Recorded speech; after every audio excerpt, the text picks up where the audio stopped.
നമസ്കാരം. മലയാളി വാർത്ത ഇൻസൈഡിലേക്ക് സ്വാഗതം. ഈ കൈകൾ ശുദ്ധമാണെന്ന് പറഞ്ഞത് ശുദ്ധമായതുകൊണ്ടാണ്. മുഖ്യമന്ത്രിയായിരിക്കെ നിയമസഭയിൽ പിണറായി വിജയൻ കൈകൾ ഉയർത്തിപ്പിടിച്ച് പറഞ്ഞ വാചകമാണിത്. മൈക്ക് കിട്ടുമ്പോൾ ഡയലോഗ് അടിക്കുന്നത് പോലെയല്ല. ഇനി ഇഡിയോട് അച്ഛനും മകളും തെളിയിക്കണം കൈകൾ ശുദ്ധമാണെന്ന്. വീണമോൾക്കുള്ള കുരുക്ക് അത്ര നിസ്സാരമല്ല. കേസിൽ അന്വേഷണം നടത്താമെന്ന് ഹൈക്കോടതിയാണ് ഇഡിക്ക് അനുമതി നൽകിയത്. ഒന്നും കാണാതെ വെറുതെ കോടതി പറയില്ലല്ലോ, എന്നാൽ പോയി അന്വേഷിച്ചോളാൻ. എന്തൊക്കെയോ ചിലതുണ്ടെന്ന് കോടതിക്കും ബോധ്യപ്പെട്ടതിന്റെ അടിസ്ഥാനത്തിലാണ് ഇഡിക്ക് സ്വതന്ത്രമായ അന്വേഷണം നടത്താമെന്ന് കോടതി ഉത്തരവിട്ടത്.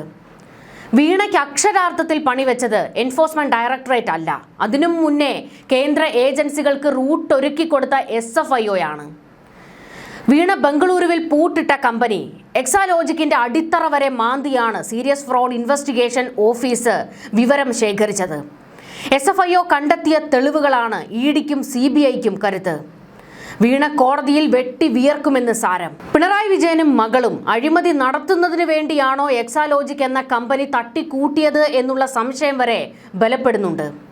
കാരണം ആദ്യകാലത്ത് ഈ കമ്പനി വലിയ മെച്ചമൊന്നും അല്ലായിരുന്നു. പിന്നീട് പിണറായി വിജയൻ മുഖ്യമന്ത്രിയായ കാലത്താണ് ഇതൊന്ന് തടിച്ചു കൊഴുക്കുന്നത്. ഒടുക്കം മാസപ്പടി കേസ് വൻ വിവാദമായപ്പോൾ കമ്പനിക്ക് ഷട്ടറിട്ടു. തിടുക്കപ്പെട്ടായിരുന്നു കമ്പനി പൂട്ടിക്കെട്ടിയത്. അതായത് SFIO അന്വേഷണം പിടിമുറുക്കിയ ഘട്ടത്തിൽ.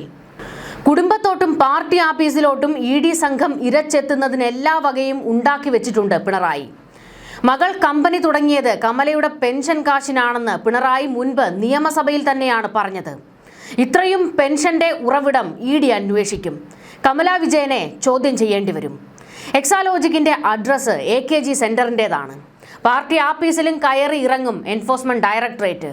ഇവരെല്ലാം കോടതി കയറി ഇറങ്ങേണ്ടി വരും എന്നാണ് സാരം.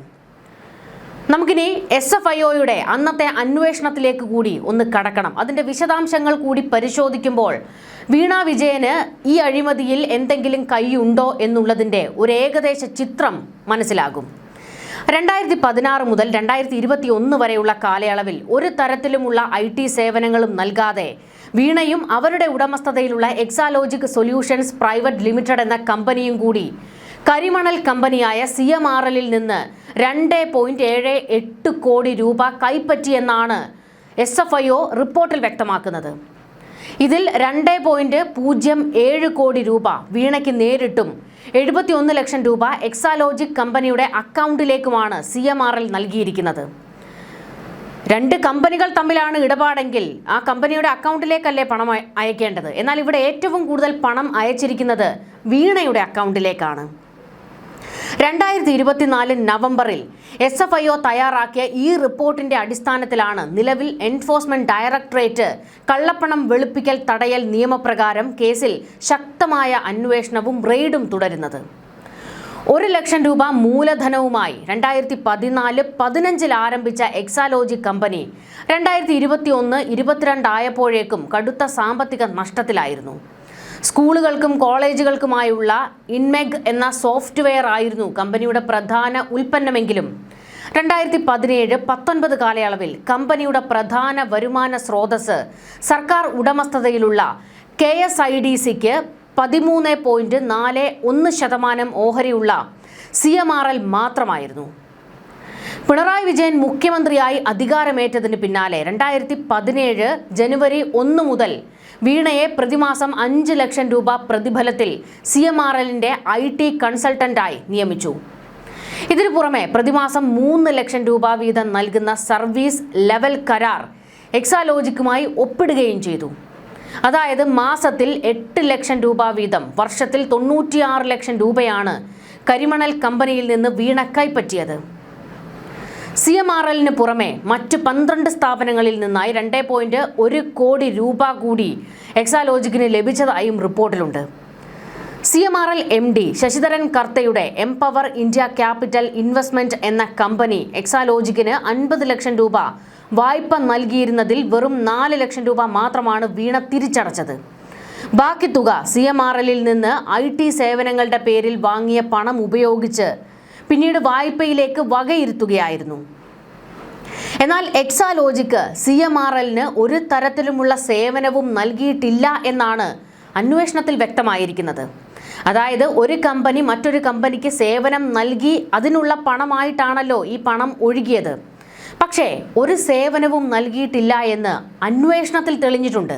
പിന്നെ എങ്ങനെയാണ് ഈ കോടിക്കണക്കിന് രൂപ CMRL വീണയ്ക്ക് കൊടുക്കുന്നത്? എന്തിനു വേണ്ടി കൊടുത്തു? അതൊരു ചോദ്യമല്ലേ? എക്സാലോജിക്കിലെ IT ജീവനക്കാർക്കോ CMRLലെ IT മേധാവിക്കോ ഇത്തരമൊരു സേവനത്തെക്കുറിച്ച് ഒരറിവുമില്ല. SFIOയ്ക്ക് മുന്നിൽ ഹാജരായ വീണയ്ക്ക് സേവനം നൽകിയതുമായി ബന്ധപ്പെട്ട ഒരു രേഖ പോലും ഹാജരാക്കാൻ കഴിഞ്ഞിട്ടില്ല. ശശിധരൻ കർത്തയുമായി നേരിട്ട് കൂടിക്കാഴ്ച നടത്തിയാണ് ധാരണയിലെത്തിയത് എന്ന് അവകാശപ്പെടുന്നുണ്ടെങ്കിലും ഇതിനും തെളിവുകളില്ല. പണമിടപാടുകൾക്ക് വേണ്ടിയല്ലാതെ ഇരു കമ്പനികൾക്കുമിടയിൽ ഒരു ഇമെയിൽ സന്ദേശം പോലും അയച്ചിട്ടില്ല എന്നത് തട്ടിപ്പിന്റെ ആക്കം കൂട്ടുന്നുണ്ട്. CMRL എക്സാലോജിക്കുമായുള്ള ബന്ധം അവസാനിപ്പിച്ച ശേഷം യഥാർത്ഥ IT സേവനങ്ങൾക്കായി കരാറിലേർപ്പെട്ട ATNA ടെക്നോളജീസ് എന്ന കമ്പനിക്ക് നൽകിയതിനേക്കാൾ 75 മടങ്ങ് അധികം തുകയാണ് ഒരു സേവനവും നൽകാതെ വീണയ്ക്ക് CMRL കൈമാറിയത്. മുൻപ് 2019 ജനുവരിയിൽ ആദായ നികുതി വകുപ്പ് നടത്തിയ റെയ്ഡിൽ 1.72 കോടി രൂപ നൽകിയതായി കണ്ടെത്തിയിരുന്നുവെങ്കിലും ആ റെയ്ഡിന് ശേഷവും കരിമണൽ കമ്പനിയിൽ നിന്ന് എക്സാലോജിക്കിലേക്ക് പണമൊഴുക്ക് തുടർന്നിരുന്നു എന്നാണ് SFIOയുടെ പുതിയ കണ്ടെത്തൽ. കൊച്ചിയിലെ അഡീഷണൽ സെഷൻസ് 7ാം നമ്പർ കോടതിയിലാണ് SFIO കുറ്റപത്രം നൽകിയിരിക്കുന്നത്. ഇല്ലാത്ത സേവനത്തിന്റെ പേരിൽ 2.78 കോടി രൂപ CMRLൽ നിന്ന് വീണ കൈപ്പറ്റിയെന്നാണ് SFIO കണ്ടെത്തിയിരിക്കുന്നത്. ഇതിന് തെളിവ് സമർപ്പിച്ചാൽ, അതായത് CMRL എന്ന കമ്പനിക്ക് വീണയുടെ കമ്പനി സേവനം ചെയ്തു കൊടുത്തു, അതിനുള്ള പ്രതിഫലമാണ് കിട്ടിയത് എന്നുള്ളതിൻ്റെ തെളിവ് സമർപ്പിച്ചാൽ മതി, വീണ നിഷ്പ്രയാസം ഊരിപ്പോരും. പക്ഷേ എവിടെ ആ തെളിവുകൾ? എവിടെ? ഒരു കമ്പനി മറ്റൊരു കമ്പനിക്ക് ഒരു ജോലി ചെയ്തു കൊടുത്തെങ്കിൽ അതിന് തെളിവുണ്ടാകുമല്ലോ ഉറപ്പായും. ആ തെളിവ് എവിടെ എന്നുള്ള ചോദ്യമാണ് ഏറ്റവും പ്രധാനപ്പെട്ടത്. എക്സാലോജിക് എന്നാൽ വീണ വിജയൻ മാത്രമാണ്. കമ്പനി നിയമപ്രകാരം 6 മാസം മുതൽ 10 വർഷം വരെ തടവും കടുത്ത പിഴയും ലഭിക്കാവുന്ന കുറ്റങ്ങളാണ് വീണയ്ക്കെതിരെ SFIO കണ്ടെത്തിയിരിക്കുന്നത്. അന്വേഷണ സംഘം 1 വർഷം മുൻപ് തന്നെ എറണാകുളത്തെ പ്രത്യേക കോടതിയിൽ കുറ്റപത്രം സമർപ്പിച്ചിരുന്നുവെങ്കിലും പ്രതികൾക്ക് സമൻസ് നൽകിയ ശേഷം മാത്രമേ കുറ്റപത്രം അംഗീകരിക്കാവൂ എന്ന CMRLന്റെ ഹർജിയിൽ ഡൽഹി ഹൈക്കോടതി വിചാരണ താൽക്കാലികമായി സ്റ്റേ ചെയ്തിരിക്കുകയാണ്. ഈ കേസ് വരും ജൂലൈ 7-ന് കോടതി വീണ്ടും പരിഗണിക്കും. SFIOയുടെ അന്വേഷണം കമ്പനി നിയമത്തിലെ ക്രമക്കേടുകളിൽ മാത്രമായി ഒതുങ്ങുന്നതിനാൽ ഈ കോടികളുടെ ഇടപാടിലെ അഴിമതിയും കള്ളപ്പണ ഇടപാടും ധാതുമണൽ കൊള്ളയും വിശദമായി അന്വേഷിക്കാൻ ED, CBI, ആണവോർജ വകുപ്പ് എന്നിവർക്ക് നിർദ്ദേശം നൽകണമെന്നാവശ്യപ്പെട്ട് BJP നേതാവ് ഷോൺ ജോർജ് കേരള ഹൈക്കോടതിയിൽ ഹർജി നൽകി. ഇതിൽ കോടതി എതിർകക്ഷികൾക്ക് നോട്ടീസ് അയച്ചു. ഈ കേസിന്റെ തുടക്കത്തിൽ ED പ്രാഥമിക അന്വേഷണം നടത്തിയിരുന്നെങ്കിലും CMRLന്റെ ഹർജിയിൽ കോടതി സ്റ്റേ ചെയ്തിരുന്നു. എന്നാൽ ഇപ്പോൾ പുറത്തുവന്ന SFIOയുടെ കുറ്റപത്രത്തിന്റെ അടിസ്ഥാനത്തിലാണ് ED കേസിൽ ശക്തമായി വീണ്ടും ഇടപെട്ടിരിക്കുന്നത്. ഇതിനെതിരെ CMRL നൽകിയ ഹർജി ഹൈക്കോടതി തള്ളിയതോടെയാണ് കഴിഞ്ഞ ദിവസം ED നേരിട്ടുള്ള റെയ്ഡിലേക്ക് കടന്നിരിക്കുന്നത്. അതാണ് ഇതിന്റെ പശ്ചാത്തലം. കൃത്യമായ തെളിവുകളുടെ അടിസ്ഥാനത്തിലാണ് അന്വേഷണം മുന്നോട്ട് പോകുന്നതെങ്കിലും സേവനത്തിനാണ് വീണ പണം കൈപ്പറ്റിയത് എന്ന രാഷ്ട്രീയ പ്രതിരോധത്തിലാണ് CPM ഇപ്പോഴും ഉറച്ചു നിൽക്കുന്നത്. എന്നാൽ ഈ CPM നേതാക്കൾ കൊണ്ട് കാണിക്കൂ, വീണയുടെ കമ്പനി CMRL എന്ന കമ്പനിക്ക് സേവനം ചെയ്ത് കൊടുത്തിട്ടാണ് പണം വാങ്ങിയത് എന്നുള്ളതിന്റെ തെളിവ് കൊണ്ട് കാണിക്കൂ.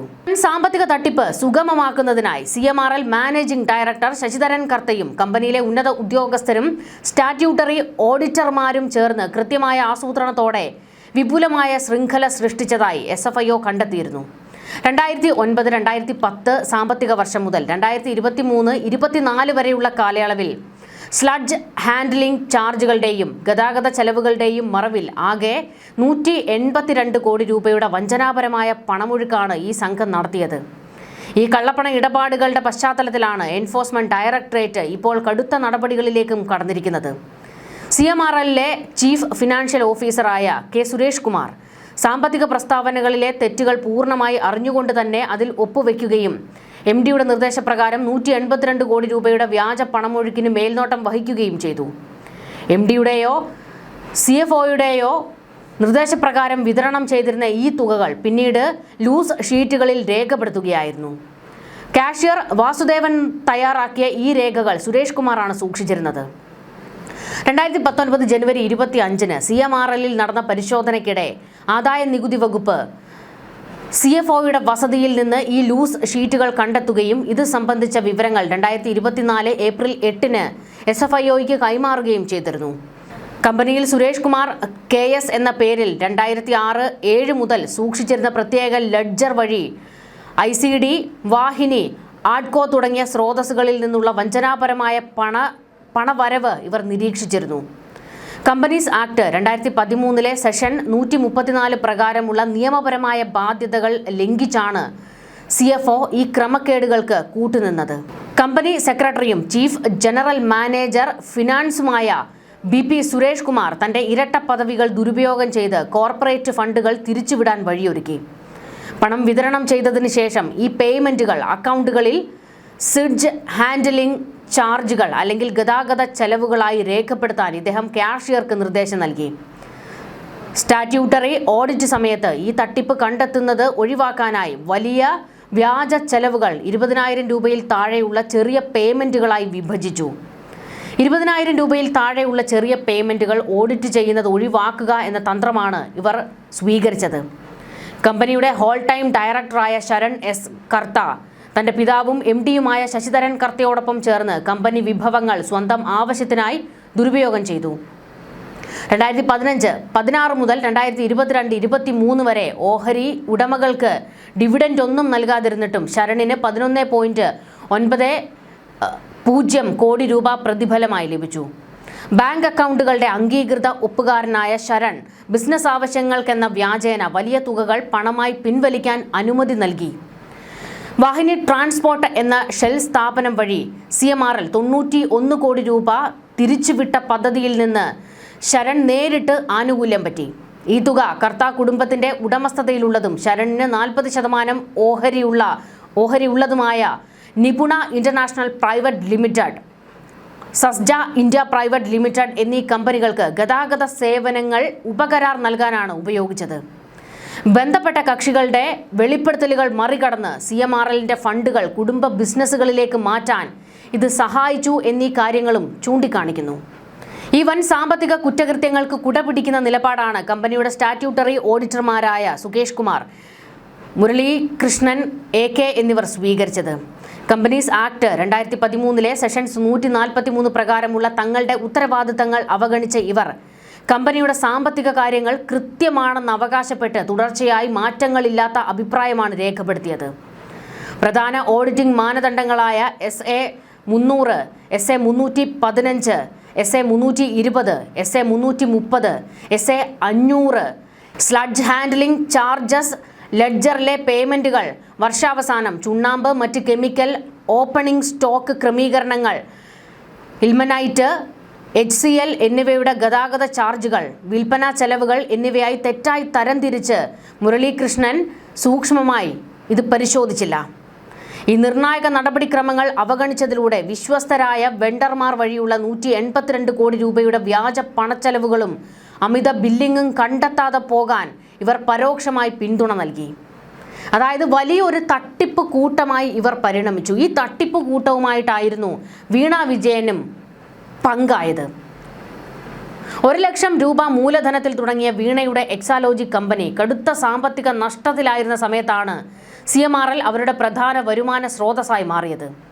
പിണറായി വിജയൻ മുഖ്യമന്ത്രിയായതിന് തൊട്ടു പിന്നാലെ 2017 ജനുവരി മുതൽ വീണ ഇതിന്റെ ഭാഗവാക്കായി. കേസിൽ SFIO സമർപ്പിച്ച കുറ്റപത്രത്തിന്മേലുള്ള വിചാരണ ഡൽഹി ഹൈക്കോടതി താൽക്കാലികമായി സ്റ്റേ ചെയ്തിട്ടുണ്ടെങ്കിലും ഈ റിപ്പോർട്ടിന്റെ അടിസ്ഥാനത്തിൽ ED നടത്തിയ റെയ്ഡുകളും അന്വേഷണങ്ങളും വീണ വിജയനെയും CMRL ഉദ്യോഗസ്ഥരെയും കടുത്ത നിയമക്കുരുക്കിലേക്കാണ് എത്തിച്ചിരിക്കുന്നത്. അതായത് CMRL എന്ന കമ്പനി വലിയ ക്രമക്കേടുകളാണ് നടത്തിക്കൊണ്ടിരിക്കുന്നത്. ഈ കമ്പനിയുമായിട്ടാണ് വീണ വിജയൻ ഒരു കരാർ ഉണ്ടാക്കി ഒരു സേവനവും ചെയ്യാതെ പണം മേടിച്ചു കൂട്ടിയത്. ഇതിന്റെ എല്ലാ വിവരങ്ങളുമാണ് വീണ വിജയൻ കോടതിക്ക് മുൻപിൽ തെളിയിക്കേണ്ടത്. ഇനി അതത്ര നിസ്സാരമൊന്നുമല്ല. കാരണം സേവനം ചെയ്യാതെ എന്ത് കാര്യത്തിനാണ് ഈ പണം വാങ്ങിയത് എന്നുള്ളത് ഏറ്റവും പ്രധാനപ്പെട്ട ചോദ്യമാണ്. ആ ചോദ്യത്തിനാണ് വീണ മറുപടി പറയേണ്ടത്. ഉത്തരമില്ലെങ്കിൽ അഴിക്കുള്ളിൽ കിടക്കുക, അതുമാത്രമാണ് ഇനി ബാക്കിയുള്ളത്. വീണയെ സംബന്ധിച്ചിടത്തോളം വലിയ തിരിച്ചടികളിലേക്കാണ് അവർ പോയിരിക്കുന്നത്. ഇതാണ് ഞാൻ പറഞ്ഞ ED-യേക്കാൾ വീണ വിജയന് കുരുക്കിട്ടത് അതിനു മുൻപ് തന്നെ SFIO ആണ്. SFIOയുടെ അന്വേഷണത്തിൽ കണ്ടെത്തിയ ഓരോ തെളിവും വീണ വിജയനും പിണറായിക്കും 8ന്റെ പണി തന്നെയാണ്. ന്യൂസ് ഡെസ്ക് മലയാളി വാർത്ത.